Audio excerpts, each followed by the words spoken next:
Hey everyone, I just picked up my luggage from the Habayas bus and I'm at the departure entrance of the new shiny glass Istanbul Airport that will take me back to Pearson Airport in Toronto.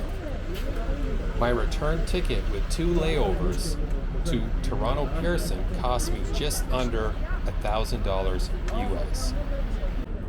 If I did a direct flight during peak season, I would be paying twice as much. The 2 layovers on my return will be Frankfurt, Germany and Boston, US. In this video, I will be giving you a brief tour of all 4 airports.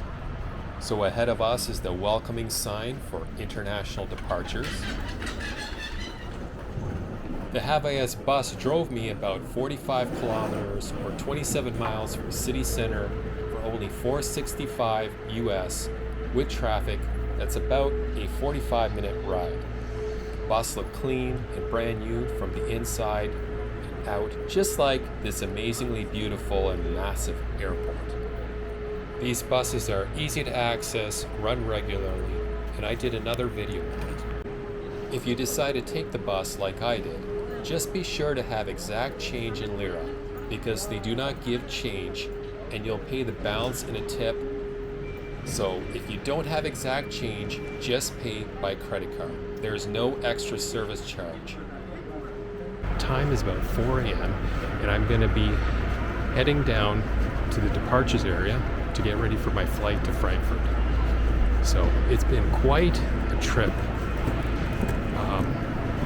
Aksaray metro station is probably the best area in Istanbul so far. Like, I found so many amazing deals. Like, look at this haircut. It cost me $2.50 US from a barber around the Aksaray metro station, and there was a couple of them that were doing it. And right after I got the haircut, I noticed down one alleyway there was another guy offering it for 40 Turkish lira, which would be just a little above $2 US. So what an interesting deal. And then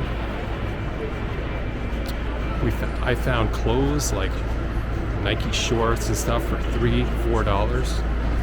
So many cool things down there. But one thing that really got to me was some of the barbers down there, they don't display how much they charge for a haircut. So I walked into one place and it's like, how much you want for a haircut? Oh, 150 lira. So he wanted 3 times more than the guy who advertised the price. And I have nothing against people setting their own prices. So if you think you're worth that, that's fine. But don't insult me by not posting a price, making me think it's similar to everybody else's price, and then going, oh, you want 3 times more. You're an idiot for coming into my store and getting all upset over it. Just ridiculous. But kind of things I have to deal with down here. Life goes on. Anyways, I'm going to be going to the departures, and then I'm off to Frankfurt. So you look at how neat and clean this place is. It's a brand new airport.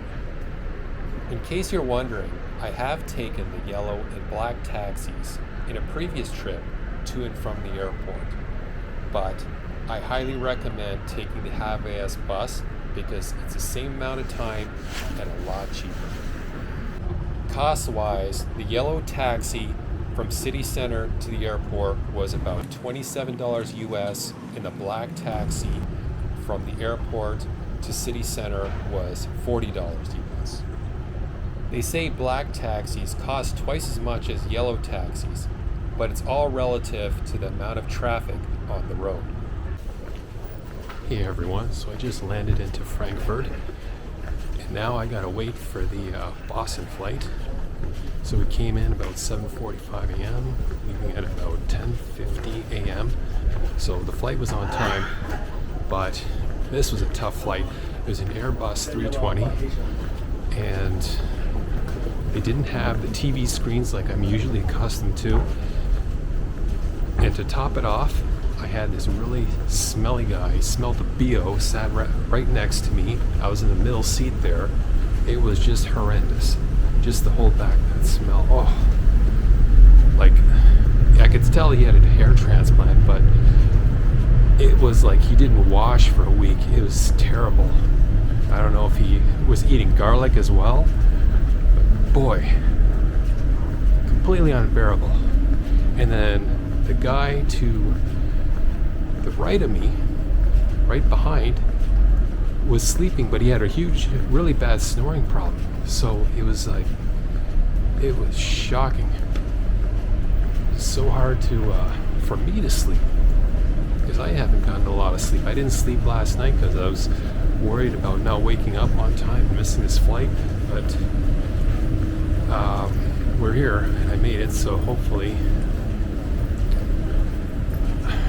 I don't get another smelly guy next to me. Just saying. So I'll see you in the next video. Alright, so here's some scenes of what it looks like walking around the Frankfurt Airport. This place is an absolute labyrinth.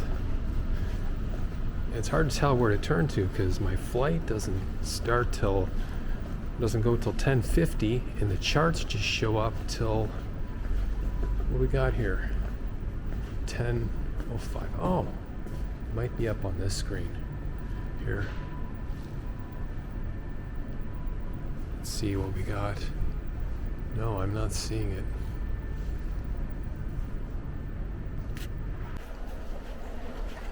So, I don't know who those guys are riding around in bikes. They're not dressed up in uniforms.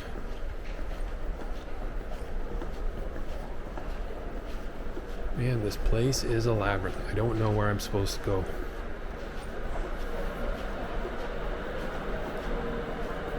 And they should make a law saying if you stink really bad, you're not allowed on an airplane.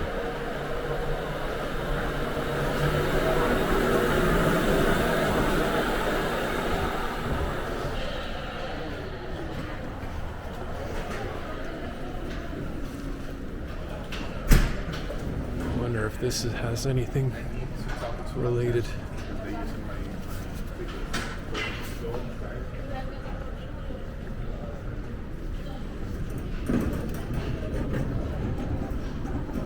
No, nothing helpful yet. It doesn't. So it jumps from 10:15 to 12:05. Doesn't show 10:50.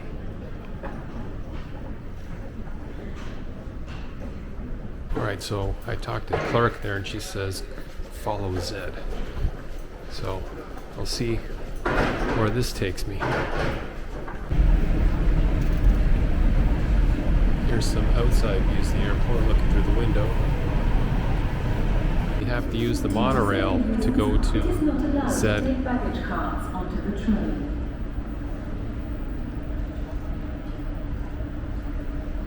Let me take a quick look around while waiting for the monorail. So let's talk about Frankfurt Airport. It's Germany's largest airport, covering 23 square kilometers or 8.8 square miles. Finally, I'm inside the monorail. Frankfurt Airport is also the busiest airport in Germany by passenger traffic, as well as the 6th busiest airport in Europe after Istanbul Airport, London Heathrow, Paris Charles de Gaulle, Amsterdam's Schiphol Airport, and the Adolfo Suárez Madrid Airport. In comparison, the new Istanbul Airport is 29.5 square miles, making it the largest in Europe and the 3rd largest in the world by size. Please hold on to the handrails. So here we approach Terminal 1. Please do not leave any luggage on the train. The largest airport in the world by size is the Saudi's King Fahd Airport, which is 299 square miles. But they only handle 10 million passengers a year. The 2nd largest in the world by size is Denver Airport, which is 53 square miles. And Istanbul Airport is the 3rd largest with 29.5 square miles. The Dallas Airport is the 4th largest with 26 square miles. So Frankfurt Airport has 2 terminals and 4 runways. In 2022, it had about 49 million passengers, which is a decline from 2018, when it peaked at almost 70 million passengers. By contrast, Istanbul Airport handled 64 million passengers in 2022. Let's have a quick look if my flight's on the schedule here. No, not yet. Back to some facts about the Istanbul Airport. I read online that the first phase of the Istanbul Airport can handle 90 million passengers, and they have a goal of raising this to 200 million passengers by 2027 when the final phase is completed. You have the terminal downstairs. That would make it the busiest airport in the world. The Istanbul Airport is also a much newer airport than Frankfurt that opened in late 2018, replacing the Ataturk Airport that's a lot closer to the city center. We take the bus to the plane going to Boston. Ataturk Airport is still in service, but they just deal with cargo, maintenance, and non-commercial flights. Istanbul Airport has only 1 terminal with 5 concourses with plans to build more. Here's a fun fact. Istanbul Airport's control tower is in the shape of the Turkish national flower, the tulip. The first stage of Istanbul's main terminal has an area of 15.5 million square feet, making it the world's largest airport terminal. In their third stage, they'll add a second passenger terminal, which will add another 10.3 million square feet. I will turn this back on when the bus is moving. Frankfurt Airport's website doesn't give the overall footage of the terminals, just that Terminal 1 is 420 meters long. Here's some data on the city of Frankfurt. It's the 5th largest city of Germany, with one of the world's leading financial centers and home to the European Central Bank. In 2019, Frankfurt had a population of 750,000 people. Frankfurt Airport lies 12 kilometers, 7.5 miles southwest of central Frankfurt, near the Autobahn. If you're looking for some fun and adventure, and if you have a long layover and some extra money in your vacation budget, you might want to consider renting a fast car for a day and testing it on the Autobahn, because it has no speed limits. If you don't like fast cars and you still want to explore central Frankfurt, the train takes you 13 kilometers from the airport to the city for €5. Or you can go by taxi, which should be about 30. The train is obviously a better deal, but be aware, when you walk out of the train station, it's going to have a seedy feel to it with porn shops and drug addicts hanging around and about. Also, hotels are expensive in the city because it's a financial center. And it does not have a lot of the fairy tale German feel to it like you'd expect, with old medieval Tudor style buildings. But there are some old neighborhoods that were restored. It also has some really nice world-class museums worth checking out. And you can also check out the financial district with a lot of new glass high-rises with interesting designs, and you can even go up some of them to get a nice view of the city. Shortly, we'll be landing at our second layover, which is Boston Airport. I like the city of Boston. It's the home of Harvard University, MIT, and the funny TV series Cheers with Sam Malone and Dr. Fraser Crane. Founded in 1630, it has a lot of nice historical buildings and history, with the American Revolution, like the Boston Tea Party, the Battle of Bunker Hill, amongst others. The population of Boston is 654,000. more in line with Frankfurt rather than Istanbul with 15.5 million or Toronto with 3 million. So finally, we've landed at Boston Logan International Airport. It is owned and operated by the Massachusetts Port Authority, has 6 runways and 4 passenger terminals. And it's located just 4 miles from the city center of Boston, which is accessible via taxi, subway, or water taxi. According to their website, in 2019 they saw 42.5 million passengers, and this fiscal year they expect to see about 36 million passengers. Size-wise, it's not that big, just covering 2,384 acres, making it the second smallest footprint of the 20 busiest U.S. airports. About 7:25 p.m. and rode on the Airbus 330-300, which was actually a pretty good flight. The meal was great. It was like a chicken teriyaki dinner.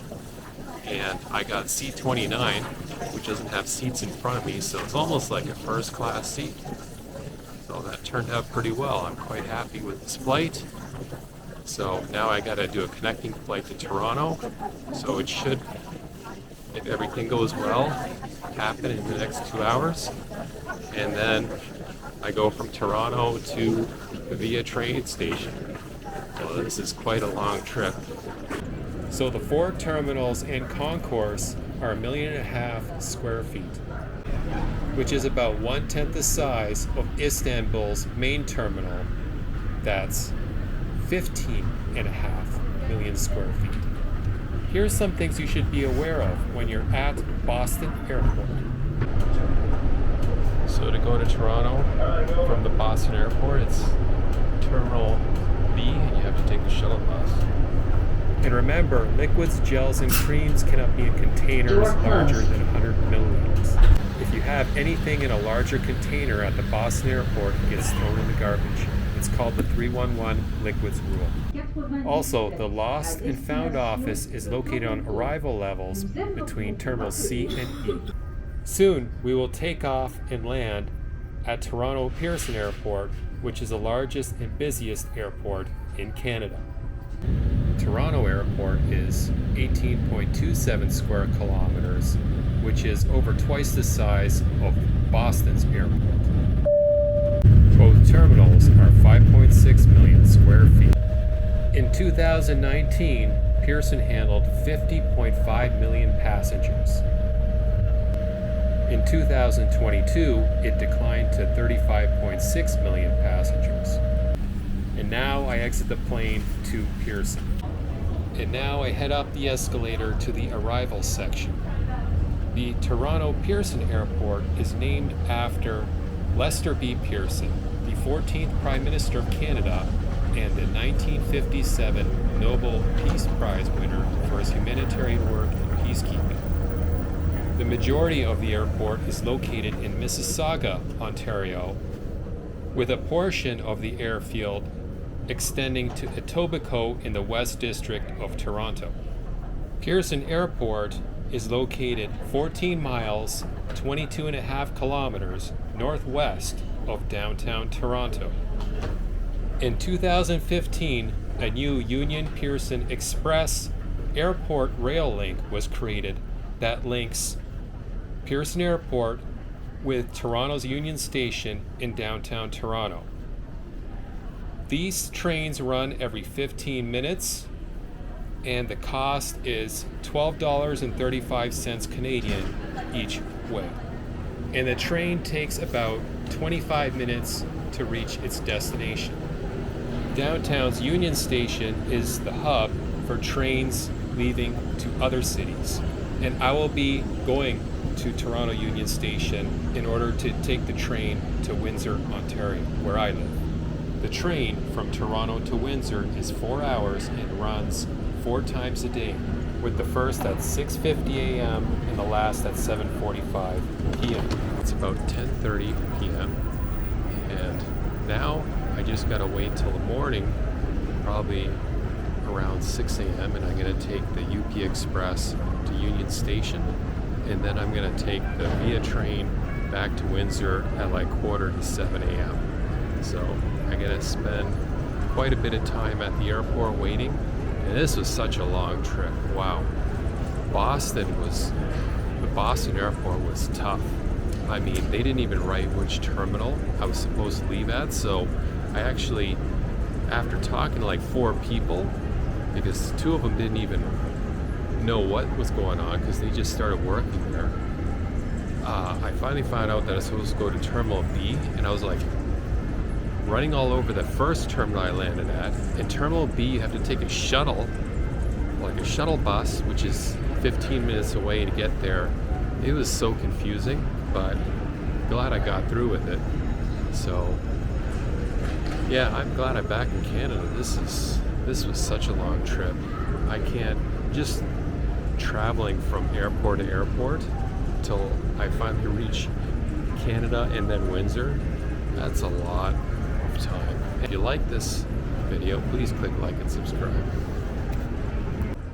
Because it's 10:30 p.m. and the last train to Windsor left at 7:45 p.m., I'm going to have to wait for the next train, which comes at 6:50 a.m.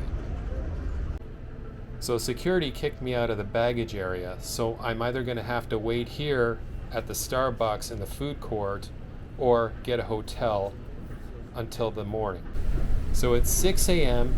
and I'm heading over from the airport to the UP Express. Union Station is closed from midnight till 6 a.m., so there was no point leaving the airport. The UP Express from the airport to Union Station cost me $12.35. I'm at the entrance tunnel to Union Station, and I love how high these ceilings are. Just gorgeous. And now we can see some of the older vaulted ceilings of Union Station, which are absolutely beautiful. And these ceilings just get better and better as we get closer to the ticket office and the train corridors. The interior walls are made of Zumbro stone from Missouri, and the floors are Tennessee marble laid in a herringbone pattern. Construction began in 1913 when railway stations were viewed as a gateway to a city.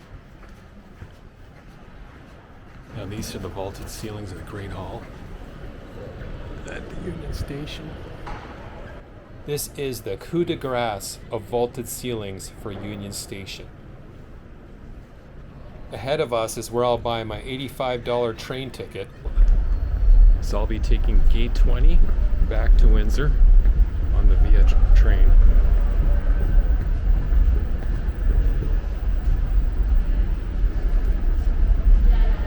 And that's train 71.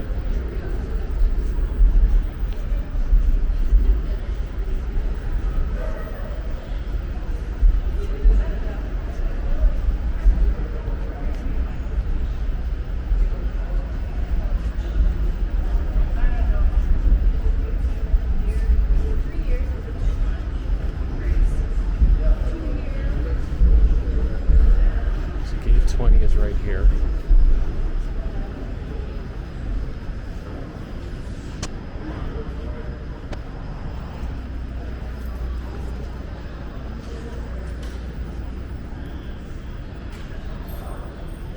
So we're going to have to line up here and wait for about 20 minutes.